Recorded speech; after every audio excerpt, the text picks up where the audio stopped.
Amigas y amigos, estamos nuevamente, un saludo a todos, estamos nuevamente en el bloque económico y geopolítico, el cual realizamos para llegar a todos los ciudadanos que se conectan y son parte de Nacional TV. Y agradezco a Nacional TV Perú que nos da las facilidades para realizar este programa, y desde este espacio dedicado a ustedes, producido por el bloque económico y geopolítico, buscamos conocer, acercarnos a los sucesos más relevantes de la realidad nacional, de América Latina y globales, abordándolos desde toda su complejidad, ¿no? Continuando con la programación en esta temporada que estamos haciendo en el marco de la realidad económica y geopolítica, hemos venido dedicando a este momento de eventos políticos electorales y algunos diálogos. Seguiremos ahora en esa orientación señalando los temas relevantes para nuestro país. Por eso el día de hoy vamos a dialogar sobre los aspectos económicos que vienen marcando el proceso político, vamos a decir, así como cómo estos van a impactar en el futuro de la estabilidad económica y política del país y su proyección en el mediano plazo, ¿no? En ese interés es que hemos elegido que nuestro tema de hoy será la estabilidad macroeconómica y los desafíos para el nuevo gobierno. Y para tratar este tema tenemos a un invitado especial. Él es el profesor Adolfo Hinojosa. Adolfo, bienvenido, gracias. Buenas tardes, Enrique. Es un gusto estar en tu programa para conversar sobre este importante tema de la estabilidad macroeconómica a puertas ya de un cambio de gobierno el 28 de julio. Sí, muchas gracias. Muchas gracias, Adolfo. Para la audiencia, para que conozcan a Adolfo, solamente voy a referir que él es economista, tiene maestrías, tiene posgrados, tiene un doctorado en la Universidad de París, en Francia, es docente universitario y también es docente universitario en la Universidad de San Marcos, en Economía, en la Facultad de Economía, y es también investigador del RENACYT. Básicamente eso. Adolfo, para nuestro auditorio, si puedes comentar lo que tú creas más relevante, resaltante de tus actividades, de tu experiencia. Sí, desde hace muchos años, ya como 25 años, quizá más, que nos dedicamos única y exclusivamente a la docencia universitaria, ¿no? Por eso que somos docentes en alma, vida y corazón. Por eso que somos no solamente docentes, sino que somos investigadores reconocidos por el RENACYT, que es el Registro Nacional de Investigadores del Perú, ¿no? Entonces, nivel 6. Entonces, nos dedicamos a la docencia, claro, pero también a la investigación científica, por eso que tengo una variedad de artículos científicos publicados, y este año preveo publicar entre 4 y 5 artículos en revistas de alto impacto internacional, ¿no? Sobre todo. Entonces, esa es nuestra actividad docente e investigativa en la universidad. Claro, ese es el rol del docente, ¿no? El docente no solamente debe de dictar clases, sino que debe de investigar, producir ciencia, y es lo que tratamos de hacer. Claro, qué interesante y ilustrativo, Adolfo. No solamente la docencia, sino la investigación y la publicación, que es muy importante, porque no nos podemos quedar solamente en la investigación si no publicamos, y eso es muy importante. Y también las metas que tienes de publicar en el mediano plazo también, ¿no? Entonces, bueno, vamos a continuar, amigas y amigos, para iniciar nuestro diálogo de hoy. Voy a hacer un resumido comentario para poder poner en contexto el tema que trataremos hoy. Nuestro tema de hoy, que es la estabilidad macroeconómica y los desafíos para el nuevo gobierno. Primero, sobre el contexto, vamos a decir, político actual. Vivimos un momento crítico, vamos a decir desde la geopolítica, con relación a las expectativas de gobernabilidad, con relación al gobierno entrante, las mismas que son todavía inciertas, así como las proyecciones sobre la estabilidad del país. Si queremos ver en el trayecto en los últimos años, el Perú ha vivido una situación de inseguridad política, con cambios de jefes de gobierno, ha tenido en los últimos 10 años hasta 9 presidentes, y eso es, en ese contexto no tenemos aún muy clara la proyección de un escenario peruano hacia el mediano plazo, ¿no? Y no se nos ve tampoco de fuera políticamente con esa seguridad, ¿no?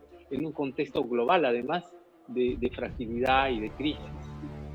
Y sobre el contexto económico, quiero decir algo también. Podemos decir aquí que un pilar central en el marco de la política económica lo constituye la estabilidad macroeconómica. Pero ¿qué debemos entender por estabilidad macroeconómica?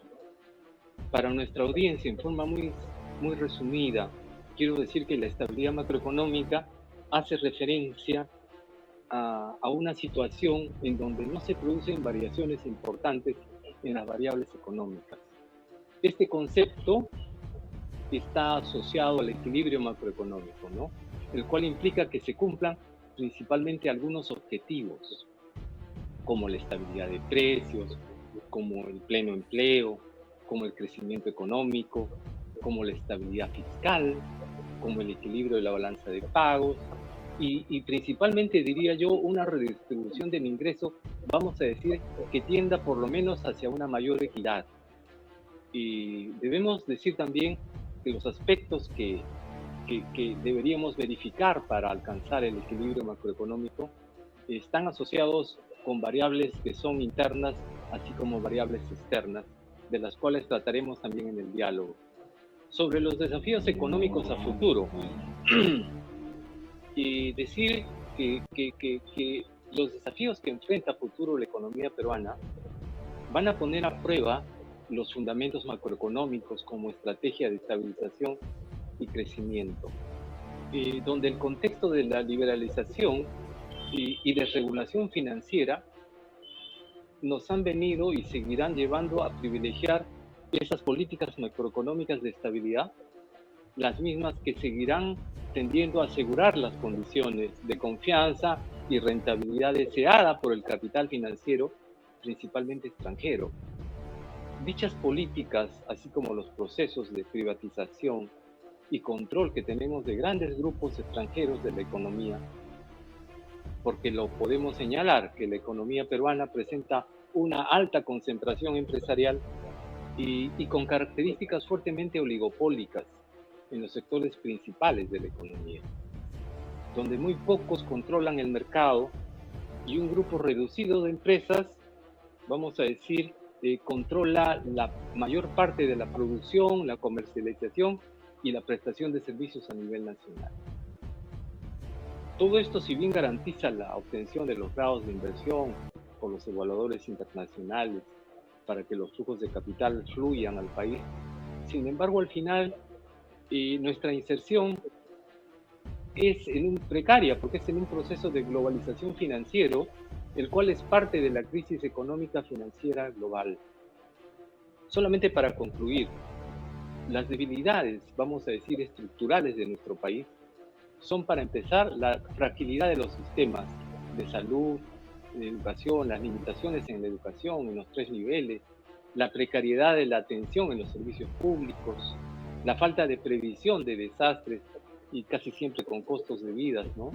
Las trampas que enfrenta nuestro país están relacionados primero con la baja capacidad para crecer, precisamente por la alta heterogeneidad estructural, que es lo opuesto a la especialización, precisamente que necesitamos, ¿no?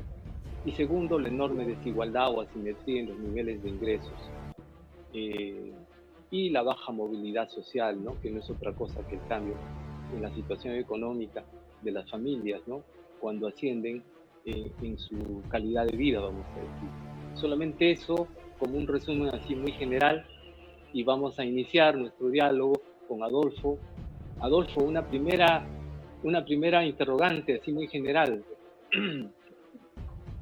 En la coyuntura actual de transición y de gobierno e inestabilidad política ¿cómo podemos minimizar los riesgos y buscar construir esa sostenibilidad en la estabilidad económica, macroeconómica que decíamos, que impida no solo una caída del crecimiento, sino su continuidad en el mediano plazo? ¿Qué nos puedes comentar? Sí, en primer lugar, lo que tú has dicho sobre los equilibrios macroeconómicos, la estabilidad macroeconómica, el primer gran desafío del próximo gobierno, que todos entendemos estará a cargo de la señora Keiko Fujimori, es mantener la estabilidad macroeconómica del país.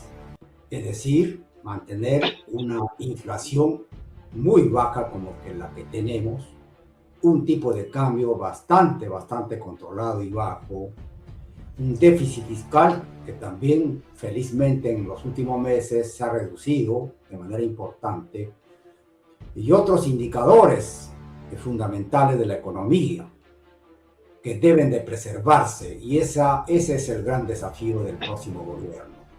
Y yo pienso de que un gobierno de otro signo del que estuvo en juego en las elecciones últimas no hubiese sido capaz de mantener esas estabilidades macroeconómicas. Estoy yo de eso completamente seguro. Acaba de llegarme un mensaje en WhatsApp sobre la propuesta del Consejo de Ministros, del gabinete, de quienes podrían conformar el gabinete de la señora Keiko. Y para comenzar, allí veo en primer lugar a Luis Carranza, el excelente exministro de Economía y Finanzas de Alan García en su segundo gobierno, quien, aparte de ser un economista brillante, garantiza por su experiencia el respeto de estos equilibrios macroeconómicos, la mantención de estos equilibrios macroeconómicos. Por lo tanto, tenemos, pienso yo, que mirar con confianza lo que va a pasar en los próximos 5 años.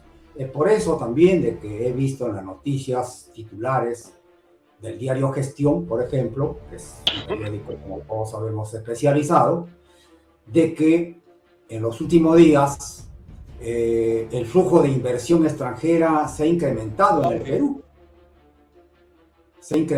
el Perú.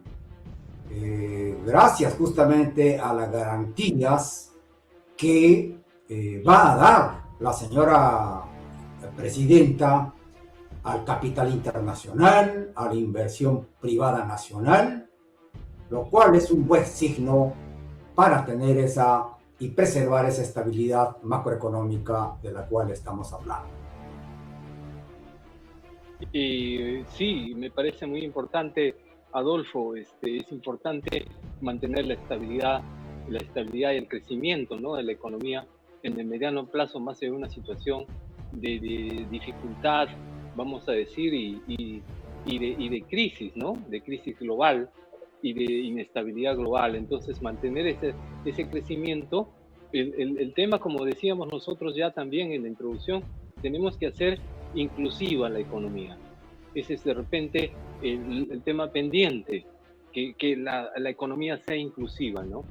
Entonces, que logren la sociedad crecer, aminorar las asimetrías, ¿no?, las inequidades de nuestro país, ¿no? Entonces, eso es muy importante, ¿no? Me parece... A eso iba precisamente, ¿no? Te había explicado el primer gran desafío. El primer gran desafío sería mantener la estabilidad macroeconómica, como lo hemos explicado ya. Y el segundo gran desafío está en propender, en incentivar, en lograr una mayor tasa de crecimiento del PBI. Mejor dicho, generar producción interna que nos permita entonces activar la producción de las empresas y bajo esa condición generar niveles de empleo de calidad de empleo, y con eso estaría entrando al tercer objetivo o el tercer desafío, cuál es atacar la desigualdad económica, que es uno de los talones de Aquiles de la economía peruana, de la economía latinoamericana, para que los frutos del crecimiento económico del país no solamente beneficien a unos pocos, sino que los frutos de ese crecimiento económico sean beneficiosos para toda la población, hasta el último peruano, hasta el peruano que vive en los más lejanos lugares de nuestro país, que se beneficien de esos frutos del crecimiento. En ese sentido, nosotros resumiríamos en 3 grandes desafíos que tiene el próximo gobierno, ¿no? Hemos dicho, continuar preservando la estabilidad macro, número 1. Número 2, motivar e incentivar una mayor tasa de crecimiento, porque la tasa de crecimiento que tenemos ahora en promedio del 3% no garantiza una creación suficiente de empleos para los jóvenes que egresan cada día de los colegios, de las universidades. Por eso que según el Banco Mundial, el Perú debe de crecer como mínimo al 6-7% para que en 15 años el Perú se vuelva un país desarrollado. Crecemos al 3%, pero no es suficiente. Tenemos que crecer a como mínimo el 6%. Y el tercer gran desafío, para completar el resumen, es reducir las desigualdades económicas y sociales en nuestro país. ¿Y cómo se consigue? Ese es otro tipo de tema, ¿no? Con políticas sociales, políticas públicas, que será motivo de conversar entonces. Sí, Adolfo, me parece interesante y central lo que has dicho, y principalmente me detengo un momento en el tema del crecimiento, el necesario crecimiento. La economía tiene que crecer, un crecimiento inclusivo, tiene que crecer, y el tema también, el reto también, está en que el crecimiento sea un crecimiento de la economía real, productivo, no un crecimiento del sector puramente financiero, y ahí hay un riesgo también, ¿no? Pero vamos a continuar dialogando sobre nuestro margen. ¿Cómo crees, José, que deberá enfrentar el nuevo gobierno la inestabilidad política en un contexto de manejo económico con falta de disciplina e incumplimiento de las reglas fiscales, así como la continuidad del aumento del gasto público, el cual prioriza el gasto corriente en vez del gasto de inversión? Sí, lo he escuchado al primer vicepresidente, candidato todavía, el señor, ¿cómo se llama? No me he olvidado el nombre. Galarreta. Yeah. He escuchado decir de que una de sus primeras acciones de gobierno va a ser suprimir la iniciativa de gasto que tiene el Congreso de la República, que me parece una gran política, una gran medida. ¿Y por qué razón? Porque en los últimos años hemos tenido un desbarajuste en el Congreso de la República, porque el Congreso de la República había asumido funciones del propio Ministerio de Economía y Finanzas.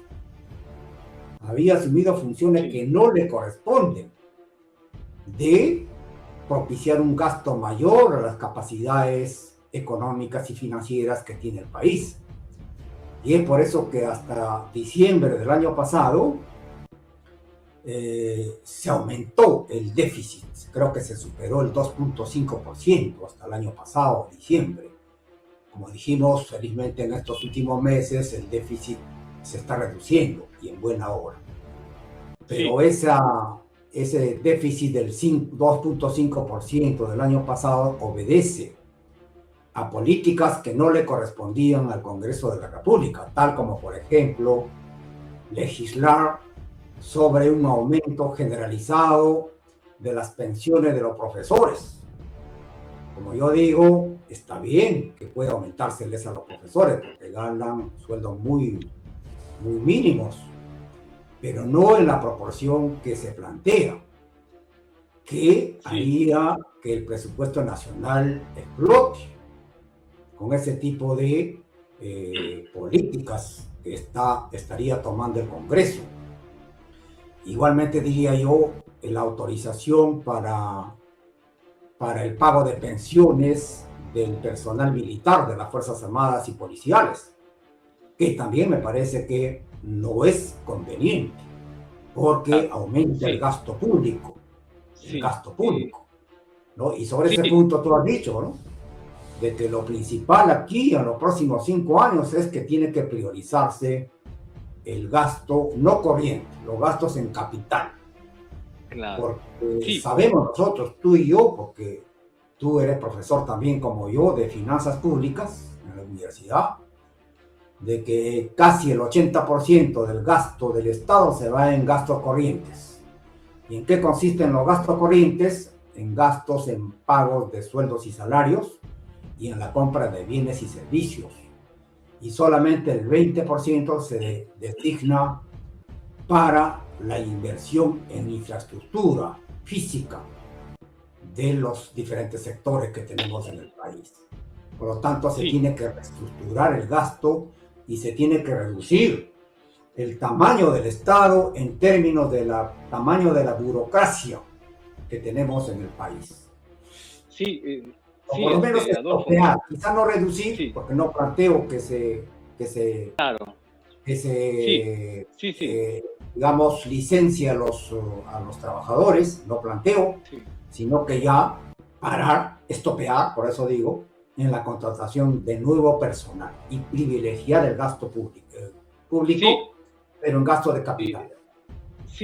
Adolfo, gracias. Sí, precisamente, ¿no? Hablamos de las reglas fiscales, de esa flexibilización que se hizo y se aumentó el gasto público, principalmente, como tú has dicho, desde el Congreso, privilegiando gasto corriente, ¿no? Que son remuneraciones, y no solamente de los maestros, que no están en la escala remunerativa en la parte, sino en el mismo Congreso, en las Fuerzas Armadas, en gasto, por ejemplo, en armamento militar, en la compra de los aviones, y en muchas cosas que no son prioridades para el país, ¿no? Entonces, todas las medidas que se puedan tomar, Adolfo, por el nuevo gobierno, vamos a decir, están limitadas por los escasos márgenes en esos ingresos fiscales, con el déficit fiscal que tenemos. Será urgente que el nuevo gobierno tenga que tomar decisiones con relación al aumento del gasto público, como tú has dicho, y controle no solamente el gasto, sino que priorice y mejore la calidad del gasto. Como tú bien explicas, el gasto de inversión es lo que debería crecer, no el gasto corriente, sino el gasto de inversión, ¿no? Encontrar la forma de mejorar y transparentar también la recaudación tributaria para arreglar estos problemas, ¿no? Y especialmente corregir esa regresividad fiscal, que son beneficios también tributarios a la gran inversión y elusión fiscal y varias cosas que afectan y que perjudican la captación de ingresos para el país, ¿no? Entonces tenemos ahí un problema de estabilidad fiscal en el país, porque no se han cumplido las reglas y tiende a aumentar esos riesgos, ¿no? Y el espacio fiscal que se ha fracturado, que ha venido aumentando, como tú bien has dicho, en los últimos tiempos, con ese incremento del gasto, por la reducción de los impuestos también, por la desregulación financiera que estamos inmersos, ¿no? La presión, solamente para nuestro público, la presión tributaria en nuestro país es de 14.6% del PIB, entre las 3 más bajas de América Latina, donde el promedio es de 22% con relación al PIB, ¿no? Eso compromete mucho la sostenibilidad fiscal a largo plazo, ¿no? Eso nada más, y continuando, José. A propósito, entonces, justo lo que acaba de hablar sobre la responsabilidad del gasto público. Es importante que todos los amigos que escuchan tu programa sepan que ahora el gasto público está descentralizado, cada vez más descentralizado, y que debemos de aclarar, instruir a todos los amigos que nos escuchan de que no solamente la responsabilidad del gasto público, del mal gasto, del buen gasto en el sector público del país es responsabilidad del gobierno central, porque es común escuchar, ¿no? Toda la culpa la tiene el gobierno central. Se señala como normalmente el culpable al presidente de la República, al Ministerio de Economía y Finanzas, a Lima, para señalar el centralismo peruano, pero que sin embargo el gasto público ya no lo hace todo el gobierno central. Ahora, poco más del 40% del gasto público está bajo responsabilidad de los gobiernos regionales y los gobiernos locales. Por lo tanto, los gobiernos regionales tienen plata, tienen dinero. Y en los últimos años, sobre todo desde el año 2002, con el canon minero a raíz del boom primario exportador de los minerales, las zonas geográficas donde se sitúan los grandes centros mineros del país, pagan el canon minero para favorecer el desarrollo de esas regiones, ¿no? Entonces, el problema del gasto público no es solo del gobierno central, es ahora del gobierno, de los gobiernos locales y los gobiernos regionales. Por eso que si se trata de señalar las responsabilidades, no es solo el gobierno nacional, son los gobiernos regionales, subnacionales, como se les llama también. Porque el problema entonces vamos al problema de que los gobiernos regionales y locales no están gastando bien el dinero que les envía Lima. Como tú has señalado también, hay una mala calidad del gasto público. Generalmente las regiones, al gastar mal, tienen que devolver, después del ejercicio fiscal, dinero que no han podido invertir. Muchas veces porque no saben en qué invertir y no tienen tampoco el personal técnico, profesional, capacitado, economistas, que puedan manejar lo que se llama también como la cosa pública regional o local, ¿no? Por lo tanto, hay responsabilidad. Si queremos responsabilizar, cada habitante de cada región tiene que responsabilizar y exigir a sus gobiernos regional o locales, y no solamente culpar a Lima, porque Lima cumple con proveer de los recursos que cada región necesita, cada región del país. Y te comento algo, y debes de saberlo tú, seguramente, de que según estudios de la Contraloría General de la República, solamente 5 regiones son autosostenibles financieramente. Te señalo, son en primer lugar Arequipa, en segundo lugar La Libertad, en tercer lugar me parece que es Piura, en cuarto es Moquegua y en quinto Ica. 5 regiones que podrían solamente sostenerse a ellas mismas. Mejor dicho, si Lima no les envía dinero, ellas pueden mantenerse. Pero en cambio, el resto de las regiones, que son 20, no podrían sostenerse si Lima no les enviaría dinero para su presupuesto.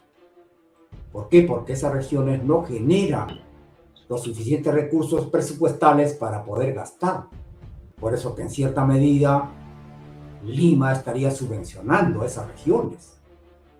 Entonces yo quisiera sensibilizar sobre ese punto a todos los amigos que no son economistas, aunque yo sé que hay colegas economistas que tampoco comprenden este fenómeno, de que las regiones tienen que asumir sus responsabilidades, de generar sus propios tributos para poder entonces financiar sus responsabilidades de gasto público, ¿no? Para que no solamente sea Lima, ¿no? Claro, Lima, el centralismo limeño, se critica mucho el centralismo limeño, pero desde mi punto de vista, no obstante que yo soy provinciano soy, como diría esta célebre canción de un gran célebre cantante nacional de cumbia, ¿no? El Chacalón, provinciano soy. Pero sin embargo, yo describo lo que es la realidad concreta, ¿no? Lima genera más del 50% del Producto Bruto Interno del país y por lo tanto genera importantes niveles de recursos financieros para el Estado. Y es por eso que Lima puede entonces asignar los recursos a los departamentos, regiones, localidades que no son autosuficientes para poderse financiar. Eso es. Sí, Adolfo, muchas gracias. Efectivamente, como tú bien dices, en realidad hay un descontrol y hay riesgos también en la economía peruana, y uno de ellos tiene que ver con una directiva que se salió el año 2023 por parte del Ministerio de Economía y Finanzas, vinculada a la posibilidad que ahora existe para los gobiernos locales y regionales de acceder al endeudamiento.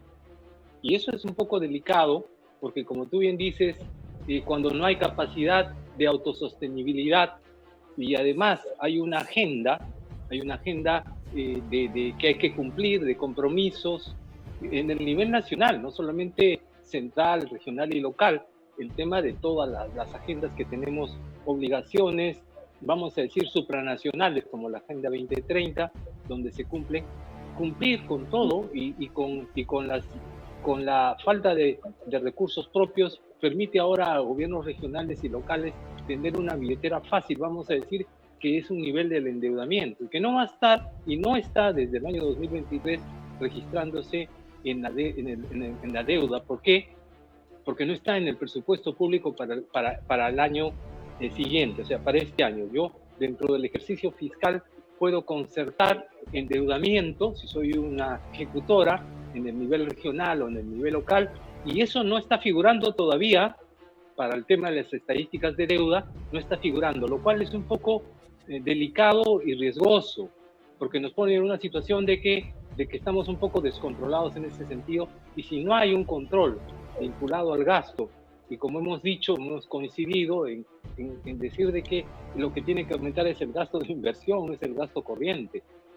El gasto de inversión, sabemos también, para nuestra audiencia en el sector público, es el gasto que también es difícil, porque también no se trata solo de capacidades, sino de toda una estructura que está más vinculada al corto plazo.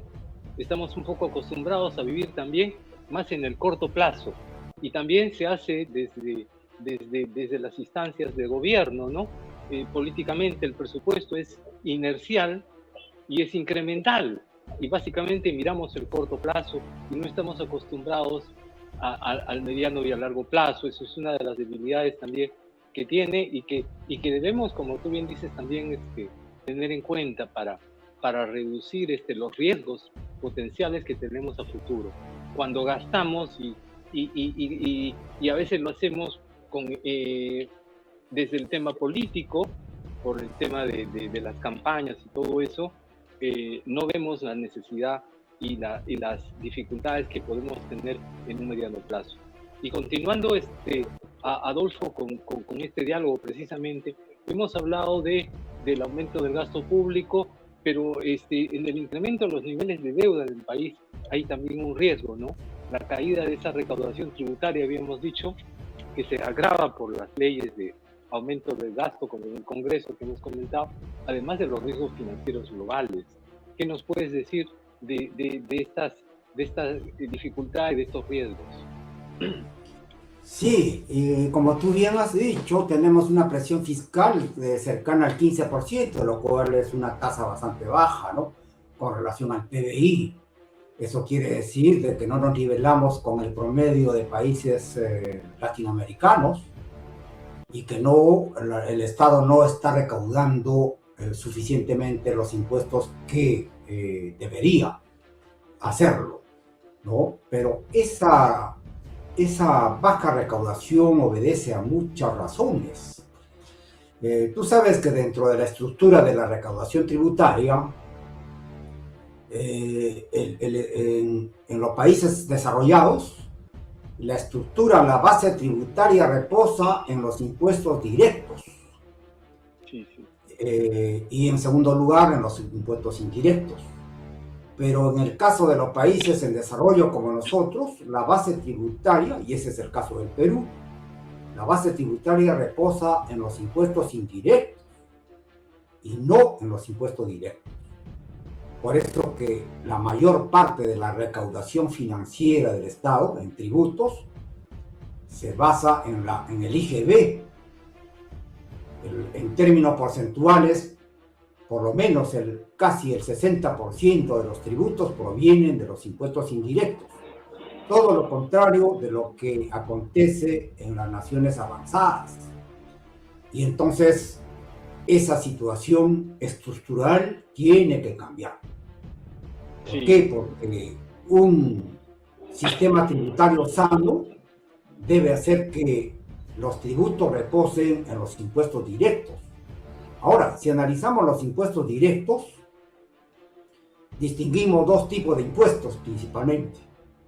Los impuestos, o lo que nosotros conocemos aquí en nuestro sistema tributario, los impuestos al capital, ¿no?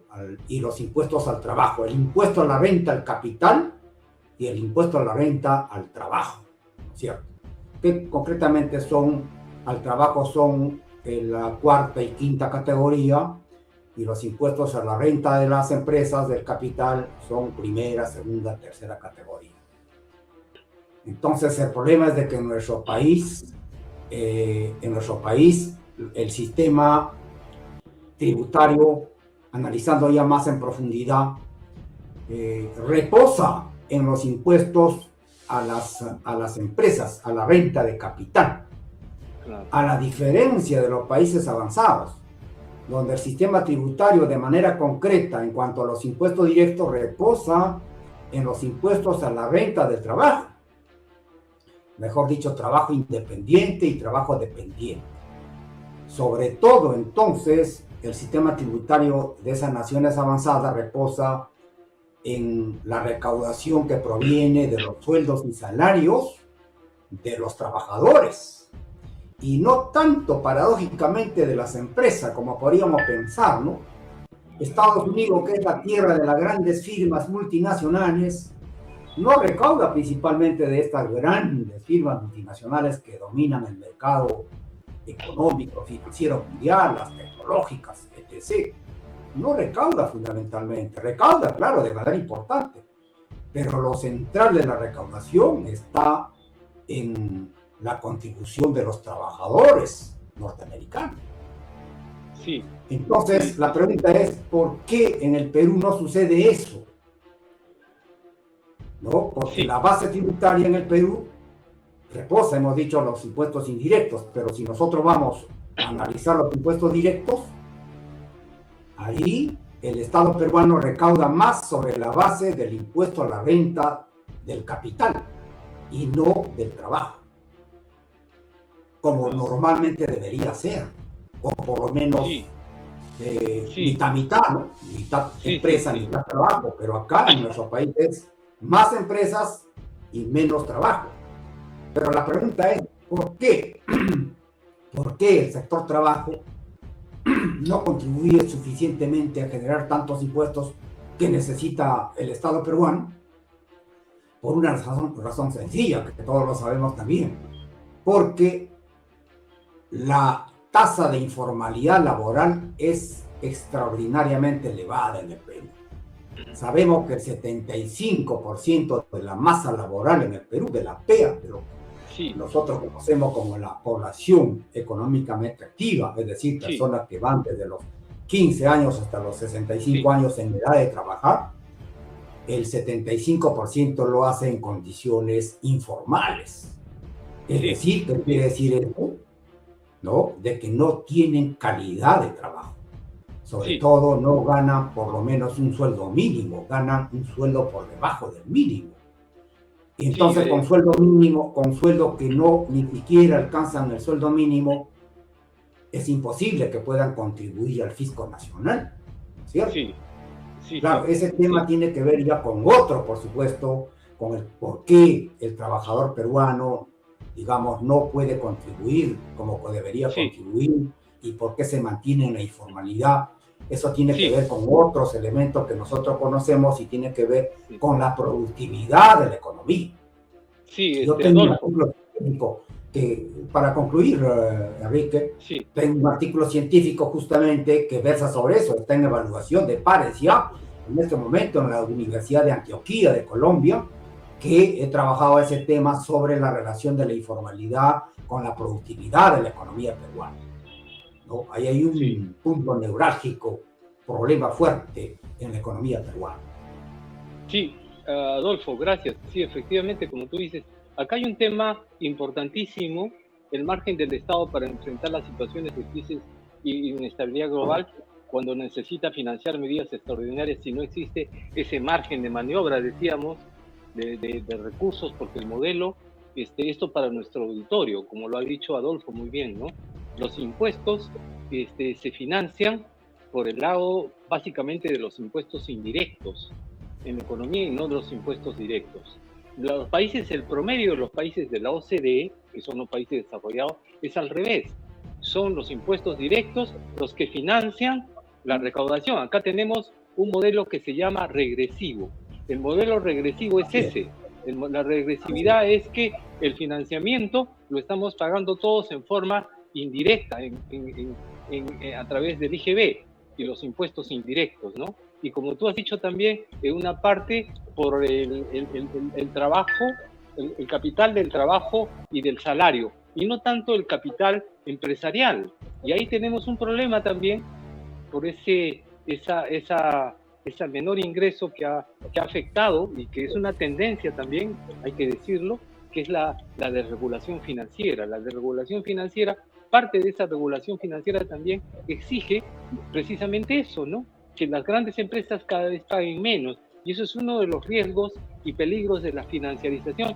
No lo vamos a tocar acá, es un tema muy amplio, me hubiera gustado, pero va a haber otra oportunidad para hablar sobre eso y sobre los gastos. Solamente decir una cosa muy pequeña para nuestro auditorio, para que lo entienda.